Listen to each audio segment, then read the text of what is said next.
আসসালামু আলাইকুম। বাংলাদেশ বেতার, রাজশাহী। স্থানীয় সংবাদ পড়ছি গোলাম মর্তুজা হেনা। রাজশাহী বিশ্ববিদ্যালয়ে ২০২৪-২৫ শিক্ষাবর্ষে প্রথম বর্ষ স্নাতক ও স্নাতক শ্রেণীতে ভর্তি পরীক্ষার আবেদন আগামী বছরের ৫ই জানুয়ারি দুপুর ১২টা থেকে জমা নেওয়া শুরু হবে। চলবে ১৬ই জানুয়ারি রাত ১২টা পর্যন্ত। আর ২০শে জানুয়ারি দুপুর ১২টা থেকে ২০শে ফেব্রুয়ারি রাত ১২টা পর্যন্ত চূড়ান্ত আবেদন করা যাবে। এ, বি ও সি এই ৩ ইউনিটে ভর্তি পরীক্ষা অনুষ্ঠিত হবে। আগামী ১২ই এপ্রিলে বি ইউনিটের বাণিজ্য পরীক্ষার মধ্য দিয়ে শুরু হবে এবারের ভর্তি পরীক্ষা। এ ইউনিটের মানবিক পরীক্ষা হবে ১৯শে এপ্রিল এবং সি ইউনিটের বিজ্ঞান পরীক্ষা অনুষ্ঠিত হবে ২৬শে এপ্রিল। আজ বিশ্ববিদ্যালয়ের জনসংযোগ দপ্তরের প্রশাসক অধ্যাপক মোহাম্মদ আখতার হোসেন মজুমদার স্বাক্ষরিত এক বিজ্ঞপ্তিতে এসব তথ্য জানানো হয়েছে। বিজ্ঞপ্তিতে বলা হয়েছে, কেবল ২০২৩ ও ২০২৪ সালের এইচএসসি বা সমমান পরীক্ষায় উত্তীর্ণ শিক্ষার্থীরা আবেদন করতে পারবেন।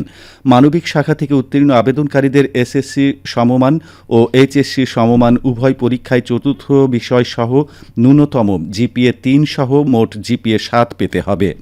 বাণিজ্য শাখা থেকে উত্তীর্ণ আবেদনকারীদের এসএসসি সমমান ও এইচএসসি সমমান উভয় পরীক্ষায় চতুর্থ বিষয়সহ ন্যূনতম জিপিএ ৩ সহ মোট জিপিএ ৭ পেতে হবে।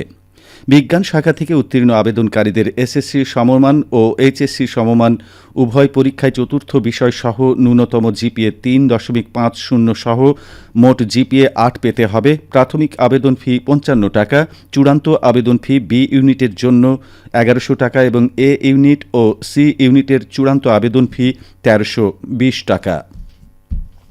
রাজশাহী জেলা পুলিশ কর্তৃক উদ্ধারকৃত ৩৩টি মোবাইল ফোন হস্তান্তর করা হয়েছে। গতকাল রাজশাহীর পুলিশ সুপার আনিসুজ্জামান মোবাইল ফোনগুলো প্রকৃত মালিকের নিকট ফিরিয়ে দেন। এ সময় উপস্থিত ছিলেন রাজশাহীর অতিরিক্ত পুলিশ সুপার মোহাম্মদ আবু সালে, মোহাম্মদ আশরাফুল আলম ও অতিরিক্ত পুলিশ সুপার মোহাম্মদ রফিকুল আলম। এ সময় পুলিশ সুপার বলেন, প্রতিনিয়ত মোবাইল ফোন উদ্ধার করি। এ কাজের জন্য কার্যালয়ের আইসিটি শাখায় একটি ডেডিকেটেড টিম রয়েছে। তাছাড়া রাজশাহী জেলার ৮টি থানাও মোবাইল ফোন উদ্ধার করে। হারিয়ে যাওয়া কোনো কিছু প্রকৃত মালিকের নিকট পুনরায় ফিরিয়ে দেওয়া অনেক আনন্দের। রাজশাহী পুলিশ সুপার কার্যালয়ের আইসিটি শাখার এএসআই জাহাঙ্গীর আলম জানান, গতকাল পর্যন্ত বিভিন্ন ব্র্যান্ডের ৩৩টি মোবাইল ফোন উদ্ধার করা হয়েছে। নাটোর শহরের বৃহত্তম ব্যবসায় বাজার নিচা বাজারকে পলিথিন মুক্ত ঘোষণা করা হয়েছে। শোভাযাত্রা আয়োজন এবং ক্রেতা ও বিক্রেতাদের উদ্বুদ্ধকরণ কর্মসূচি শুরু করা হয়েছে আজ থেকে। ব্যবসায়ীদের প্রদান করা হচ্ছে পলিথিনের বিকল্প ব্যাগ। এই নিয়ে এখন শুনুন আমাদের নাটোর জেলা সংবাদদাতার একটি প্রতিবেদন। নাটোর শহরের বৃহত্তম ব্যবসায়ী বাজার নিচা বাজারকে পলিথিন মুক্ত ঘোষণা করা হয়েছে। শোভাযাত্রা আয়োজন এবং ক্রেতা ও বিক্রেতাদের উদ্বুদ্ধকরণ কর্মসূচি শুরু করা হয়েছে আজ থেকে। নিচাবাজার ব্যবসায়ী ইউনিটের উপদেষ্টা মিঠু কুমার দাস জানান, নাটোরের যত ব্যবসায়ী আছে প্রায় ৫,৫০০ মতন হবে। তারা সবাই মিলে আমরা আজকে সিদ্ধান্ত নিয়েছি যে আমরা পলিথিন নিজেরা বর্জন করব এবং জনসাধারণ যারা পলিথিন ব্যবহার করে তাদেরকেও নিরুৎসাহিত করব। এই জন্য আমরা আজকে নাটোরে একটা র্যালির আয়োজন করছি এবং রোহান স্কাউটের সহযোগিতায় তারা আমাদের প্রায় ৫০ জন মতনের কর্মী আছে।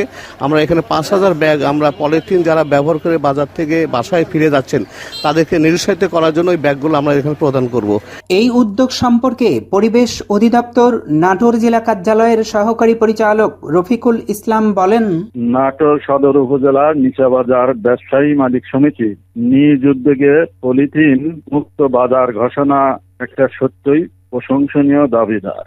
এরকম যদি অন্য বাজারেও নিজ উদ্যোগে পলিথিন মুক্ত বাজার ঘোষণা করা যায় তাহলে সেটা একটা দৃষ্টান্ত স্থাপন করবে। পরিবেশকে সুরক্ষা প্রদানে ব্যবসায়ীদের এই স্বতঃস্ফূর্ত উদ্যোগ অন্যদেরকে উৎসাহিত করবে, বাসযোগ্য হবে সমাজ তথা রাষ্ট্র। ফারাজি আহমদ রফিক বাবন, নাটোর জেলার সংবাদদাতা, বাংলাদেশ বেতার, রাজশাহী। শুনছিলেন প্রতিবেদন। নাটোর জেলা পুলিশ অভিযান চালিয়ে ডাকাতির ১৮ ঘণ্টার মধ্যে ডাকাতি পণ্যসহ ৪ ডাকাতকে গ্রেফতার করেছে। আজ সকালে নিজ দপ্তরে প্রেস ব্রিফিং করে এ তথ্য জানান পুলিশ সুপার মোহাম্মদ মারুফাত হোসাইন। অভিযানে উদ্ধারকৃত ডাকাতি পণ্যের মধ্যে রয়েছে একটি সোনার চেন, একটি সোনার আংটি, গলিত ঝুর স্বর্ণ বিক্রয়লব্ধ নগদ ১৩,৫০০ টাকা এবং ডাকাতি কাজে ব্যবহৃত একটি লোহার চাপাতি, একটি ছোরা ও ২টি হাঁসুয়া। পুলিশ সুপার জানান, নাটোর পৌরসভার মিরপাড়া এলাকার উত্তম কুমার সাহা এবং উত্তর বড়গাছা এলাকার স্বপন কুমার কুণ্ডু তাদের নিজ নিজ বাড়িতে ডাকাতির অভিযোগ করে নাটোর থানায় গতকাল মামলা দায়ের করেন। মামলার পরপরই পুলিশের একটি চৌকস দল অভিযান পরিচালনা করে। অভিযানে নওগাঁ থেকে অভিযুক্তদের গ্রেপ্তার করা হয়েছে। গ্রেপ্তারকৃত ব্যক্তিরা আন্তজেলা ডাকাত দলের সদস্য। আবহাওয়া। আজ রাজশাহীতে সর্বোচ্চ তাপমাত্রা ছিল 30 ডিগ্রি এবং সর্বনিম্ন 18.8 ডিগ্রি সেলসিয়াস। বিকেল 3টায় বাতাসে আপেক্ষিক আর্দ্রতার পরিমাণ ছিল 55%। রাজশাহী ও পার্শ্ববর্তী এলাকায় আজ সূর্যাস্ত সন্ধে 5টা 18 মিনিটে। সংবাদ শেষ হলো। আমাদের পরবর্তী স্থানীয় সংবাদ সন্ধ্যা 7টায়।